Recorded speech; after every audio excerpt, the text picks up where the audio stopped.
So three things are going to happen for sure. If you adopt this, I can promise you this. Your close rate will go up. Yep. Your average job size will go up, and your cancellation rate will go down. Yep. Those three numbers are universally affected every single time, period. Mm-hmm. And there's not a salesperson on the planet that I know that wouldn't take those three things in those directions. Yeah. Hey, Matt, we're going to talk today about what it looks like to normalize financing in the sales presentation of our sales teams that are out there selling Pentec floors. So I got a couple of quick questions for you. Figured you could kind of ramble through and give me some good stories and some good insights, and then we can get this off to our network and help them sell it more efficiently and make happier customers. So we'll jump right in. Yeah, absolutely. So can you share a specific example of the language you use to normalize financing with clients, such as Mrs. Jones, what most of our clients are doing is XYZ approach. And then can you explain why it resonates so well in the home improvement space? Yeah. So I think, it's some of it has to do with tone, right? And I would just say kind of being confident and matter of fact about it. So it may not be as much about the words as it is about the way you're saying it. Keep in mind, right? They know you're a salesperson, so they know you're there to sell them something. So if you're talking about it in a matter of fact way, that must be how everybody does it. So, but you almost nailed it, spot on. Many of my homeowners like to think about it like this, or many of my homeowners tackle it this way. Many of my homeowners do this, that, or the other.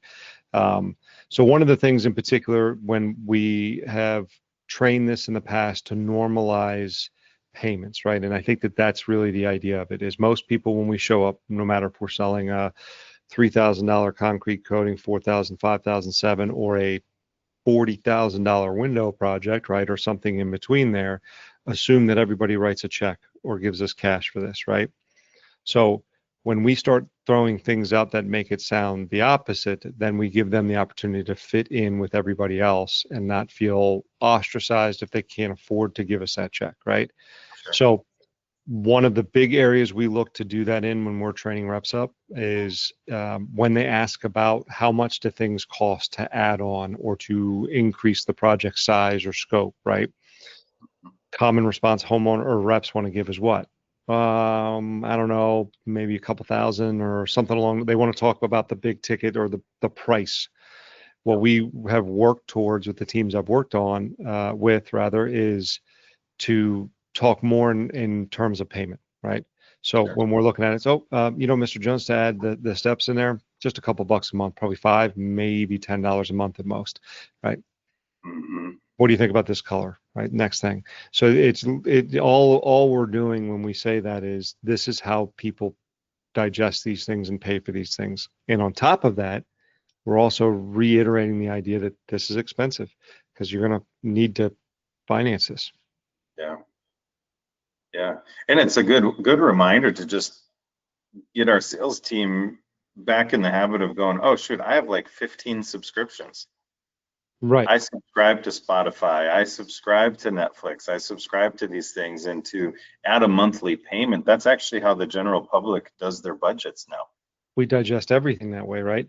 But think about when you go to buy a car and you're going to buy, the backup camera or adding XM radio or leather seats versus cloth seats. Your rep that you're dealing with in that dealership never refers to it as the sticker price. Yeah. Right? They're going to refer to it in your monthly payment term that they discuss with you because they know that that's all that matters to you when it comes to purchasing this car. It's very rare. It happens, don't get me wrong, but it's very rare that somebody walks in there and writes them a check or gives them the credit card to buy the car outright. Mostly what happens is somebody's trying to fit into a budget of, I almost dated myself and said what my initial budget was when I bought a car, but I think was $150 a month. It's hard to buy a car today for that, but right. The $400, $500, $600 a month or whatever it might be that you're budgeting for your car. Yeah, sure. All right. Yeah, that's good. So what changes have you seen in client behavior or sales outcomes in the Pentec industry, but also in the home improvement industry, more generally speaking, since implementing a normalized financing language? compared to older methods like waiting for a no or offering cash discounts. Yeah. Yeah, I think one of the things that I see or I hear most common from reps when they adopt this, it's not necessarily that everybody's going to jump in and finance jobs, right? You're not changing somebody from a cash buyer who is definitively a cash buyer into a finance buyer. There's a couple of those, but not a lot. What ends up happening though is that discussion of we have something we need to get done. This is a company we like and a product we like. How are we going to afford this, right? That usually happens between the significant others. Yep. When you're gone, now happens in front of you, with you. You're involved with it, right? The conversation that's happening right then and there becomes so much more open and honest is probably the best way to describe it. I got a chance to do a ride along with a rep. It was probably a year ago with Pentech, and it was just a simple change in when it was offered versus, first versus last, right? And they ended up paying cash. They didn't finance. But what changed for it was the idea that they this is a conversation that would have happened behind closed doors, and now it's a comfortable conversation to be had out in the open because there's options, and this is not pressure. This is like, hey, we're easy to work with, and we just want to make things super easy for you. So whatever makes sense. So I think that that's the biggest change is that you're on their side, and we've done our great job of giving them all the information they need, and we're just going to do what we can to give you a couple of different roadmaps to affordability here. And whatever you choose is totally up to you. Yeah, that's good. So how do you train your team to confidently use financing language to make it feel natural, client focused? And what's an example of a phrase or tactic that's been particularly effective? So if you're going to be in the sales world, you got to get comfortable being uncomfortable, right? Okay. And we're going to talk about strangers' finances. You're going to have to ask hard questions and have follow-up questions to those hard questions. So there's a little bit of fake it till you make it. Okay. And it's not comfortable for anybody right out of the gate.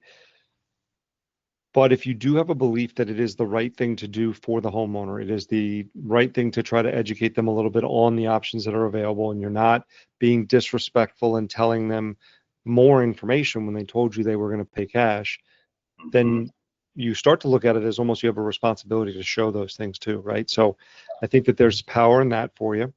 And that's part of the training is understanding that.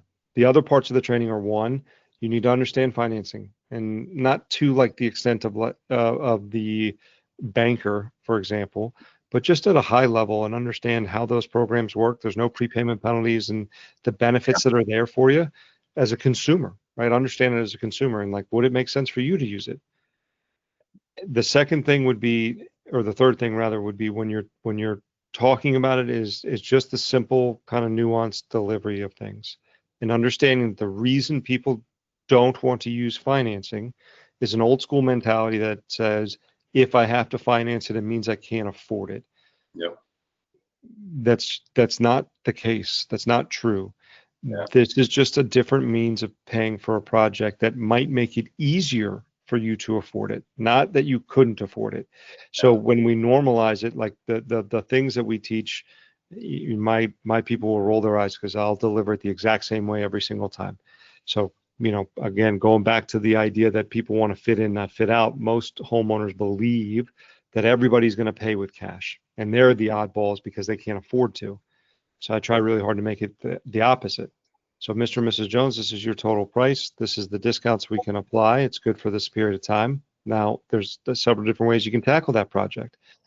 Believe it or not, I still have the occasional homeowner that writes me a check, right, or pays cash. If you want to do that, that's fine, I guess. You're going to give me 1/3 down today, and the rest is due when we finish the project. That's going to be about 4 weeks from today. Or you could do what a lot of our homeowners are doing and take advantage of one of our easy payment programs. And we got a couple of them. So here's how those work too, right? So it's kind of the idea of like, this is an option. Not many people take advantage of it. Like if you do, like, cool, that's good for you, I guess. But like you're kind of an odd outlier at that standpoint. So doesn't have to be that exact language, I guess, but that's just the way that I've always said it. Mhm. And I always kind of make that scrunched up face, which is like, I mean, believe it or not, like it's the occasional homeowner that I Yeah. don't have that laying underneath my mattress is essentially what I'm trying to like put out Yep. there. Yeah. Yeah. You're letting them belong. That's a big part of the journey. Everybody wants to fit in, right? You know, think about the color they picked. They Yep. picked it and you reiterated like, oh, it's one of our more popular colors to reassure them. Why wouldn't Yeah. we do the same with their financing? Yeah. Exactly. That's good.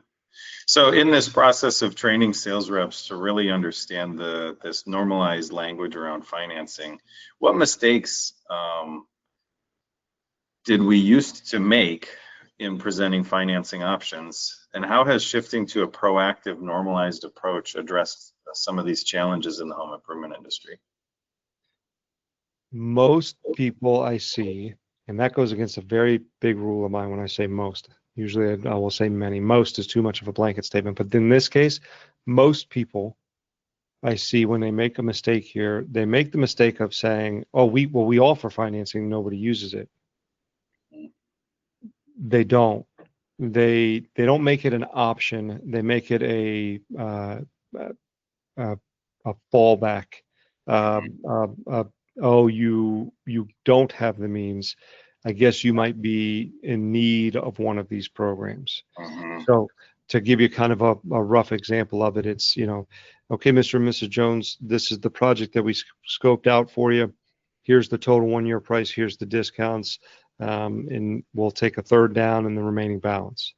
Mhm. How's that work for you? Oh, it's a lot. Well, we do have an option too to pay with financing that's available as well if you want to take advantage or look at that. Yeah. Most people in that standpoint aren't going to say yes to that or Yeah. will tell me more about it because what are they having to admit at that point? Yeah. Maybe I can't afford this. Boom, I'm Yep. broke. I have to tell Yeah. you I don't have money. Yep.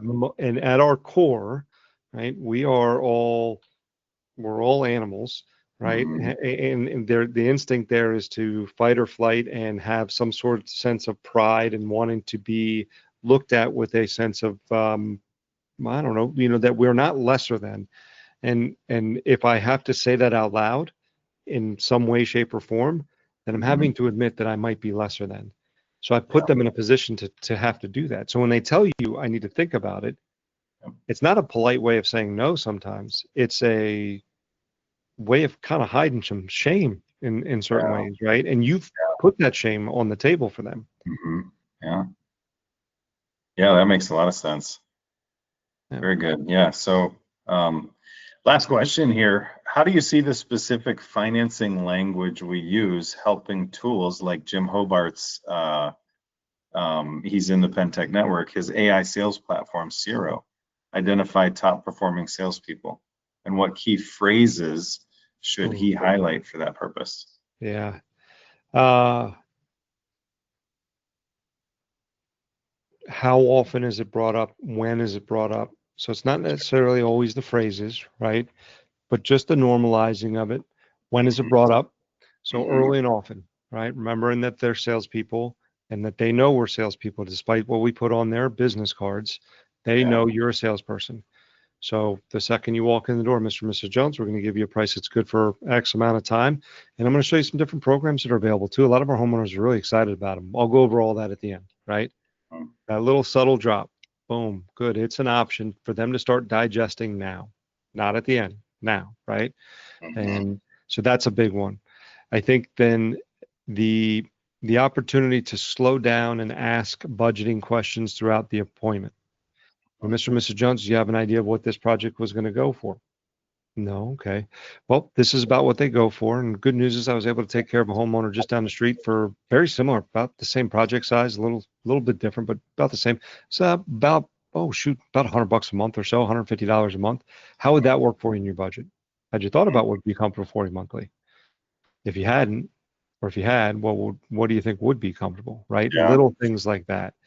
Just again, if I'm talking about it regularly, so how often is it brought up?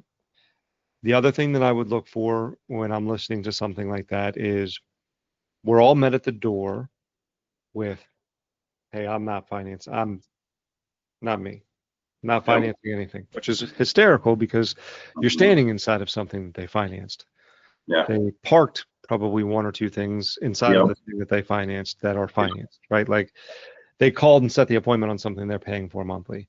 The idea that they don't finance anything is just a ridiculous statement. But for whatever reason, they believe it here. Did Yeah. your rep believe it and stop talking about it? Mhm.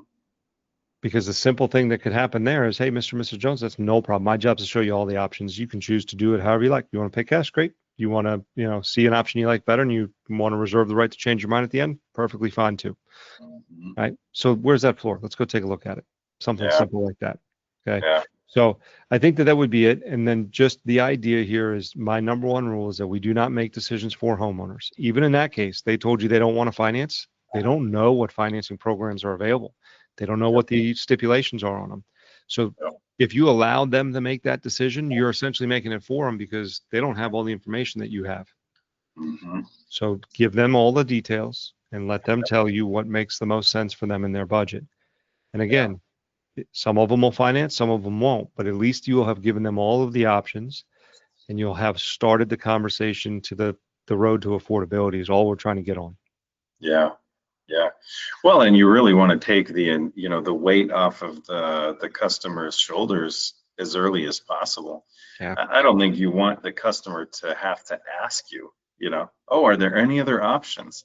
And that's the whole sales process. Not only how do I pay for it, but how do I get the floor of my dreams? You Yep. should be explaining to them, oh, we can do verticals. Oh, we can do stairs. Oh, we can do custom colors. If they're Yep. asking you, then you're making them work a lot harder than they should. Yeah.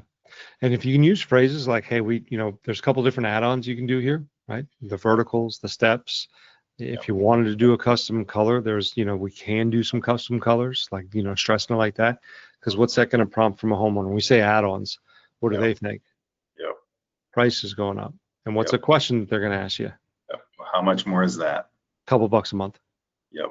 Yeah. right?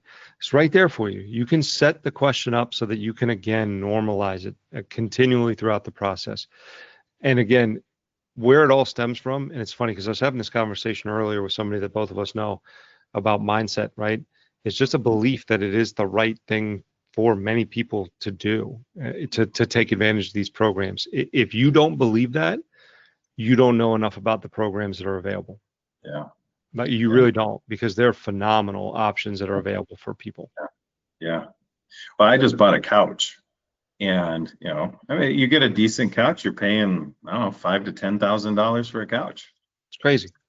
And I sit there and look at it, and I go, well, I've got $5,000, but I could use your money at zero interest for the next 24 months, and I can keep an extra 4,000 sitting in my account, and I'm going to pay what, $80 a month for this couch? No interest, doesn't hurt me. Why would I not let somebody else's money get spent up front, and then I keep my money accessible? Do you know what the most popular program for home remodeling loans in the United States is? No. 9.99 for 120 months. Yeah. Okay. Wow. All right. So here's the issue, though. When we present it, you asked about issues with presenting it. The second problem I see people with presenting it, when we present it, is, hey, I got a payment. It's 150 bucks a month. It's on a 9.99% interest program for 10 years. Mm-hmm. You as a consumer are only going to digest what? The 999 for 120, Yeah. right? For 10 years, right? Yeah. But 999, that's a crazy interest rate. Or 10 years, I'll be dead by then, right? I'm Yeah. saying something every sales rep's hearing, right? Yeah. I hope I'm living longer than that. But Mm-hmm. but the problem is that with the hierarchy of need, or like the hierarchy of the decision process there, those two things matter secondary. Mm-hmm. What matters first is, can you afford the payment? And when Yeah. you think about the terms that are available, this is where that program becomes really, really powerful. Yeah. 9.99, if you think about that of where prime rates are right now, not too bad when you consider it's unsecured, Yeah. right? It requires no closing costs. Not bad. Yep. Okay. And there's no prepayment penalty. So it's Mm-hmm. not a 10-year program. It's a 0 to 120 month term. Yeah. Well, if you could afford 250 a month, you pay an extra 100, right? So take your couch, for example, at you got a nice couch. I know it's 10 grand, right? So Mhm. you get it at 10, right? But let's say it's $150 was that payment and you could do 250 a month. You're not going to pay for 10 years. But Yeah. what happens if you fall and like can't go to work? Yep. Well, if you wrote a check for $10,000, that money's gone. Yep. But if you took that loan, now you're only committed to 150 bucks a month and you got an extra 100 bucks in your budget every month. That could Yep. go a long way during that time. Yep. That's a big deal.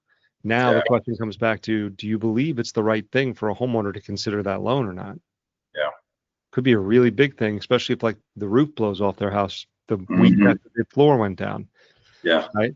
So again, Mr. and Mrs. Jones, I'm not telling you which way you need to go, but I'm just want to show you the different options that are available to you to at least take into consideration. If it were Yeah. me and my home, this would give me the most amount of flexibility and the most security on my money. That's the way that I would go. But everybody's budget's a little bit different. Yeah.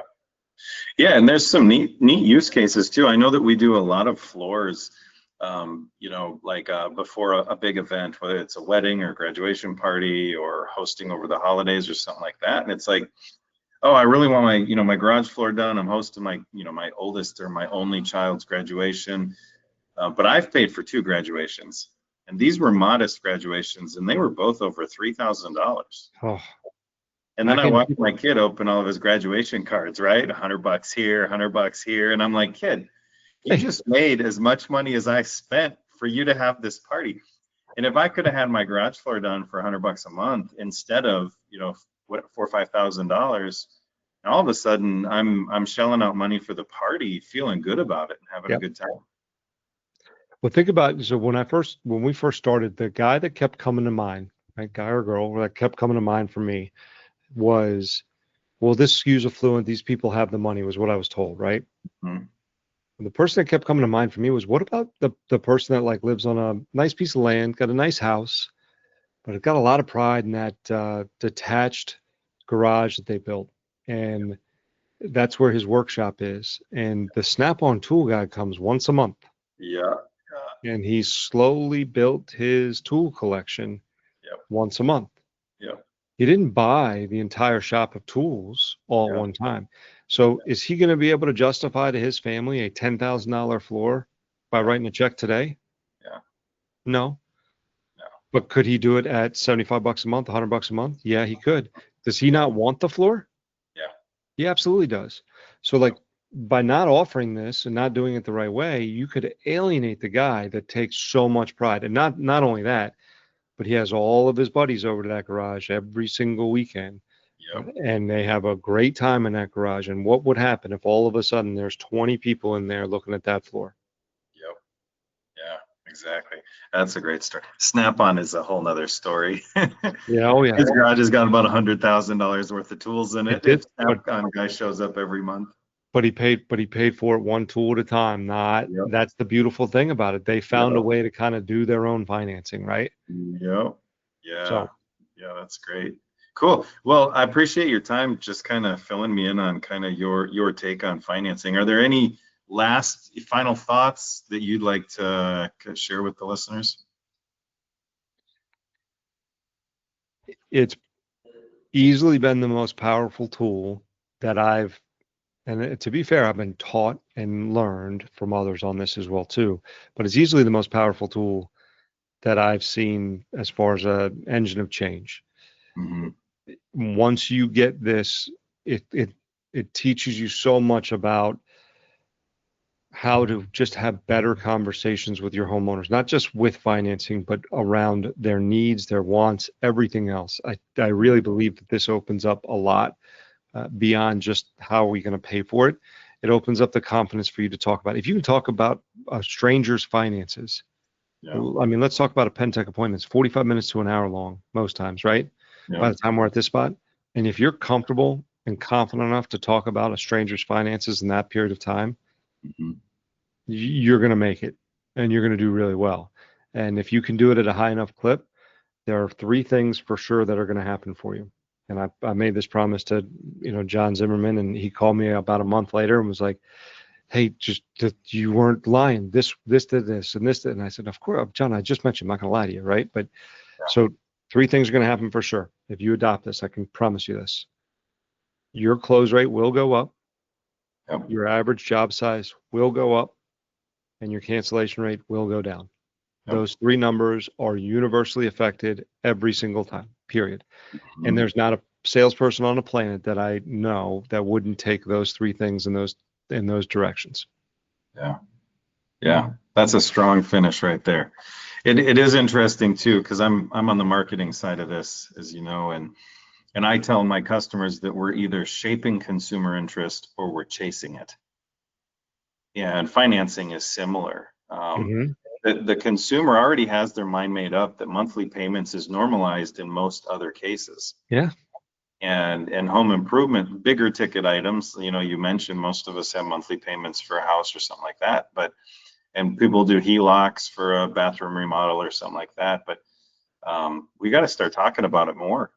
We got to start shaping consumer interest, saying, hey, this isn't a high ticket item that you probably can't afford. This is an easy entry point through financing, and you can jump in and do a modest upgrade to your home that improves quality of life, and just a lot of good things happen from it. It's just a great option. Go to Amazon right now, put $50 worth of items in your cart. Could be $50 worth of toilet paper. Yep. They're going to offer you financing as an option. Yep. I Yep. can promise you Amazon doesn't do that if it's not something people are doing. Yeah. Yeah. I hadn't even thought about that. You're right. Every single time it's like, oh, you could do $50 worth of toilet paper for 6 easy payments. I promise you it's not an option unless a good percentage of people take advantage of it. Yeah, absolutely. Well, that's great, Matt. Appreciate your time talking about this today. I always need to hear more about how you change people's minds around financing. Always enjoy talking to you, sir.